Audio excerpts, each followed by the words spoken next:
Hello friends, સ્વાગત છે તમારું અમારી ચેનલ ખાના પીના ફૂડ્સમાં। તો આજે આપણે બનાવીશું પૌવા અને રવાનો એકદમ નવો નાસ્તો। તો તેના માટે મેં અહીંયા 2 કપ જેટલા પૌવા લીધા છે અને 1 કપ જેટલો રવો લીધો છે। તો પહેલાં આપણે પૌવાને વોશ કરી લેશું। ત્યાર પછી મિક્સર જારમાં આપણે પૌવા એડ કરશું અને જે રવો લીધેલો એ એડ કરી દઈશું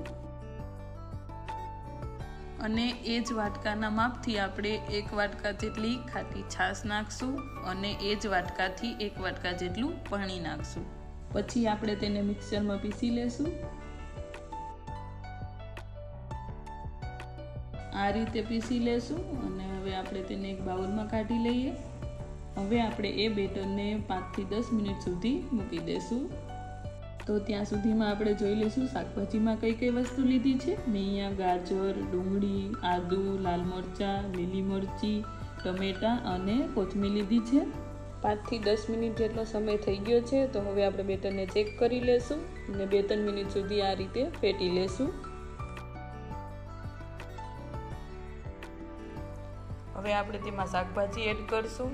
તો પહેલાં આપણે ગાજર નાખશું, ડુંગળી, ટમેટા, લાલ મરચાં, લીલી મરચી, આદુની પેસ્ટ અને કોથમીર નાખશું। પછી તેમાં ચાટ મસાલો, આમચૂર પાવડર, ચીલી ફ્લેક્સ અને સ્વાદ પ્રમાણે મીઠું નાખશું। પછી આપણે બધી વસ્તુને મિક્સ કરી દઈશું।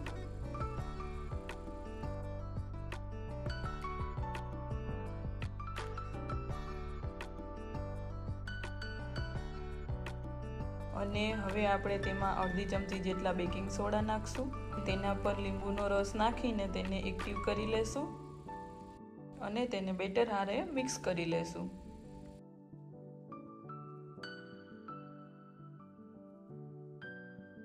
આ રીતે બેટર બનાવી લેવાનું છે।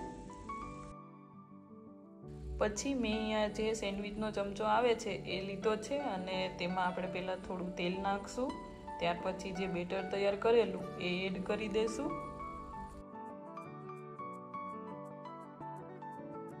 પછી તેને બંધ કરીને આપણે ગેસ ઉપર ચડવા માટે મૂકી દઈશું।